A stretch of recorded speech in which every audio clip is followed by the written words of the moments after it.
16वीं सदी की शुरुआत में ड्यूarte बारबोसा नाम का एक पुर्तगाली एक्सप्लोरर इंडियन ओशन की एक अद्भुत यात्रा पर निकला। यह यात्रा न केवल समुद्री मार्गों की खोज के लिए थी, बल्कि नए व्यापारिक अवसरों और सांस्कृतिक आदान प्रदान के लिए भी महत्वपूर्ण थी। वह अपने चाचा वास्को दा गामा के साथ रवाना हुआ, जिन्होंने कुछ साल पहले ही भारत का समुद्री मार्ग खोज निकाला था। वास्को दा गामा की इस खोज ने पुर्तगाली साम्राज्य को एक नई दिशा दी और बरबोसा की यात्रा इसी विरासत को आगे बढ़ाने का एक प्रयास थी। बरबोसा का मिशन था अफ्रीका के पूर्वी तट का पता लगाना और उसके बारे में लिखना। इस जगह को स्वाहिली कोस्ट के नाम से जाना जाता है।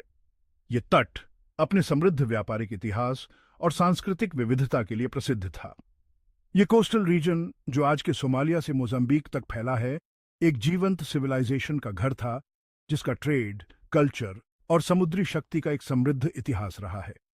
यहाँ के लोग विभिन्न संस्कृतियों और सभ्यताओं के साथ व्यापार करते थे, जिससे यह क्षेत्र एक महत्वपूर्ण व्यापारिक केंद्र बन गया था। बारबोसा ने जो कुछ भी देखा, उसे उन्होंने अपनी बुक ऑफ ड्यूarte बारबोसा में लिखा, जो हमें स्वाहिली दुनिया की उस समय की झलक देता है जब उसमें बहुत बड़े बदलाव आने वाले थे। इस पुस्तक में उन्होंने न केवल व्यापारिक मार्गों का वर्णन किया, बल्कि वहां की संस्कृति, समाज और लोगों के जीवन के बारे में भी विस्तार से लिखा। ड्यूarte बारबोसा स्वाहिली कोस्ट पहुंचकर एक अद्भुत दुनिया में खो गए। यह कोस्टल रीजन अलग अलग कल्चर्स, लैंग्वेजेस और रिलीजन्स का मेल थी। स्वाहिली लोग, जिनके नाम पर इस रीजन का नाम पड़ा, मशहूर ट्रेडर और कुशल सीफेरर्स थे। उन्होंने बस्लिंग पोर्ट सिटीज का एक नेटवर्क बनाया था, जो अफ्रीका, मिडिल ईस्ट, इंडिया और बाकी दुनिया के बीच कॉमर्स के लिए महत्वपूर्ण केंद्र के रूप में काम करते थे। ये सिटी स्टेट्स, जो स्वतंत्र रूप से गवर्नेड थे, इंडियन ओशन के अक्रॉस होने वाले गुड्स के एक्सचेंज से प्रॉस्पर करते थे। बारबोसा ने सबसे समृद्ध स्वाहिली सिटी स्टेट्स में से एक किल्वा को देखा। आज के तंजानिया के तट पर एक द्वीप पर स्थित किल्वा सोना, हाथी दांत और अन्य कीमती वस्तुओं के लिए एक प्रमुख ट्रेडिंग सेंटर था। शहर की दौलत उसके प्रभावशाली आर्किटेक्चर, भव्य मॉस्क्स, कोरल स्टोन हाउसेस और एक बस्लिंग मार्केट प्लेस में साफ दिखाई देती थी। बारबोसा ने गोल्ड की बहुतायत को नोट किया, जिसमें से अधिकांश अफ्रीका के इंटीरियर से आता था और किल्वा के माध्यम से चाइना तक के डेस्टिनेशंस तक ट्रेड किया जाता था। उन्होंने शहर के फलते फूलते हाथी दांत के व्यापार का भी वर्णन किया, जहां हाथी दांत इंडिया और एशिया के अन्य हिस्सों में बहुत डिमांड में थे। अपनी यात्रा को उत्तर की ओर जारी रखते हुए बारबोसा एक और प्रमुख स्वाहिली सिटी स्टेट मोम्बासा पहुंचे। यह शहर अपने समृद्ध इतिहास और सांस्कृतिक धरोहर के लिए जाना जाता था, जो इसे व्यापार और कारीगरी का एक महत्वपूर्ण केंद्र बनाता था। अपने स्ट्रेटेजिक हार्बर के लिए जाना जाने वाला मोम्बासा मैंग्रोव पोल्स के ट्रेड का केंद्र था, जो अपनी मजबूती के लिए बहुत वैल्यूड थे और पूरे रीजन में कंस्ट्रक्शन में उपयोग किए जाते थे। यहाँ के बंदरगाह पर विभिन्न प्रकार के व्यापारिक सामानों का आदान प्रदान होता था, जो इसे एक बस्लिंग ट्रेड हब बनाता था। बारबोसा ने मोम्बासा में स्किल्ड क्राफ्ट्समैन को देखा, जो इंट्रिकेट ज्वेलरी, बुने हुए कपड़े और सुंदर तरीके से क्राफ्टेड बर्तन बनाते थे।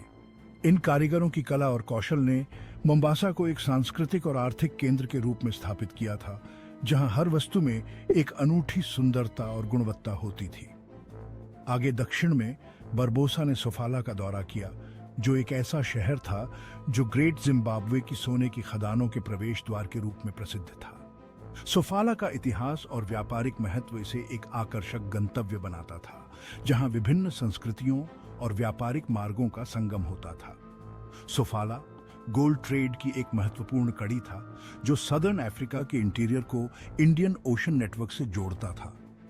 यह शहर न केवल सोने के व्यापार के लिए, बल्कि अन्य कीमती धातुओं और वस्त्रों के व्यापार के लिए भी जाना जाता था, जो इसे एक प्रमुख व्यापारिक केंद्र बनाता था।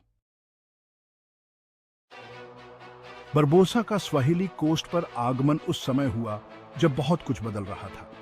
पोर्चुगीज, जो दौलत और ताकत चाहते थे, वह इंडियन ओशन के प्रॉफिटेबल ट्रेड रूट्स पर कब्जा करना चाहते थे। उनका आना स्वाहिली सिटी स्टेट्स के इतिहास में एक महत्वपूर्ण मोड़ था। पोर्चुगीज अपनी बेहतर नेवल टेक्नोलॉजी के साथ, जिसमें शक्तिशाली तोपें और हथियारों से लैस जहाज शामिल थे, ने स्थापित व्यवस्था के लिए एक नई और दुर्जेय चुनौती पेश की। उनका स्पाइस ट्रेड पर डोमिनेट करने और गुड्स के फ्लो को कंट्रोल करने की महत्वाकांक्षा का स्वाहिली लोगों पर गहरा प्रभाव पड़ेगा। बरबोसा की यात्रा के बाद के दशकों में पोर्चुगीज ने स्वाहिली कोस्ट के साथ विजय प्राप्त करने के लिए अभियान शुरू कर दिया। किल्वा, जो कभी स्वाहिली समृद्धि का प्रतीक था, को 1505 में पोर्चुगीज सेनाओं ने बर्बाद कर दिया और उस पर कब्जा कर लिया। मोम्बासा सहित अन्य सिटी स्टेट्स को कड़े प्रतिरोध का सामना करना पड़ा, लेकिन अंततः उन्हें अपने कब्जे में ले लिया गया। पोर्चुगीज ने फोर्ट्स और ट्रेडिंग पोस्ट्स की स्थापना की, जिसका उद्देश्य गुड्स के फ्लो को नियंत्रित करना और इस रीजन पर अपना अधिकार थोपना था। इस दौरान स्वाहिली सिटी स्टेट्स की इंडिपेंडेंस और समृद्धि में गिरावट आई, क्योंकि उन्हें पोर्चुगीज मैरीटाइम एम्पायर में मिला लिया गया था।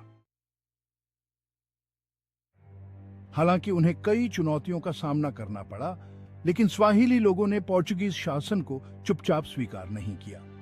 पोर्चुगीज प्रभुत्व को चुनौती देने और स्वाहिली स्वतंत्रता को बहाल करने के लिए रेजिस्टेंस मूवमेंट्स का उदय हुआ। इसके अलावा स्वाहिली संस्कृति बहुत रेजिलिएंट साबित हुई।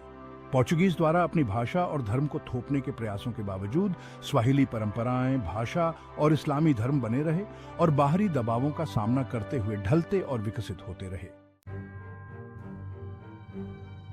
हालांकि स्वाहिली कोस्ट पर पोर्चुगीज का दबदबा अपेक्षाकृत कम समय तक चला। पोर्चुगल के भीतर आपसी कलह और डच और इंग्लिश जैसी अन्य यूरोपियन शक्तियों से बढ़ती प्रतिस्पर्धा ने इस रीजन पर उनकी पकड़ कमजोर कर दी। 17वीं शताब्दी के अंत तक पोर्चुगीज का प्रभाव काफी कम हो गया था। ज़ांज़ीबार में स्थित ओमनी अरब्स इस रीजन में एक नई शक्ति के रूप में उभरे और अंततः पोर्चुगीज को अधिकांश स्वाहिली कोस्ट से बाहर खदेड़ दिया। स्वाहिली कोस्ट का इतिहास हमें याद दिलाता है कि ग्लोबल हिस्ट्री की कहानी केवल साम्राज्यों और विजयों से नहीं बनती है। स्वाहिली जैसी सभ्यताओं के योगदान को पहचानना बहुत जरूरी है, जिन्होंने सदियों तक इंडियन ओशन में व्यापार, सांस्कृतिक आदान प्रदान और नवाचार को बढ़ावा दिया। उनकी विरासत स्वाहिली भाषा की स्थायी उपस्थिति में स्पष्ट है, जो उनके सांस्कृतिक लचीलापन और उनके ऐतिहासिक महत्व की एक जीवंत याद दिलाती है। दुआर्ते बरबोसा द्वारा लिखा गया स्वाहिली कोस्ट का विवरण हमें उस दुनिया की एक झलक देता है जो बदलने वाली होती है। स्वाहिली कोस्ट की समृद्ध संस्कृति और परंपराओं का वर्णन करते हुए बरबोसा ने इस क्षेत्र की अद्वितीयता को उजागर किया।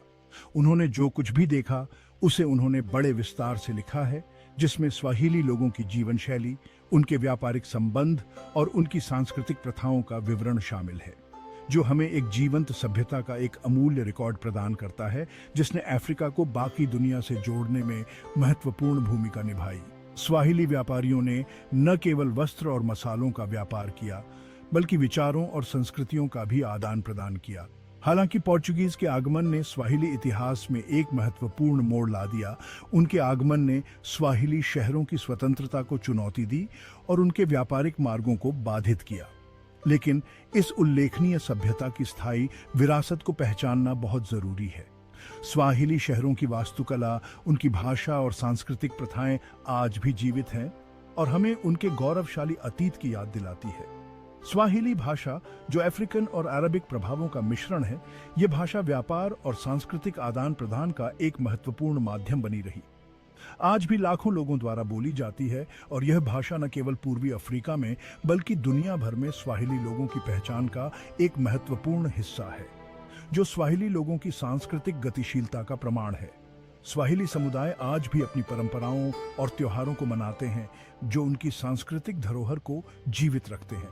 उनकी कहानी हमें हमारी दुनिया के इंटरकनेक्टेडनेस और मानव इतिहास की समृद्ध टेपेस्ट्री में सभी सभ्यताओं के योगदान को पहचानने के महत्व की याद दिलाती है। स्वाहिली सभ्यता की कहानी हमें यह सिखाती है कि कैसे विभिन्न संस्कृतियां एक दूसरे से प्रभावित होती हैं और एक समृद्ध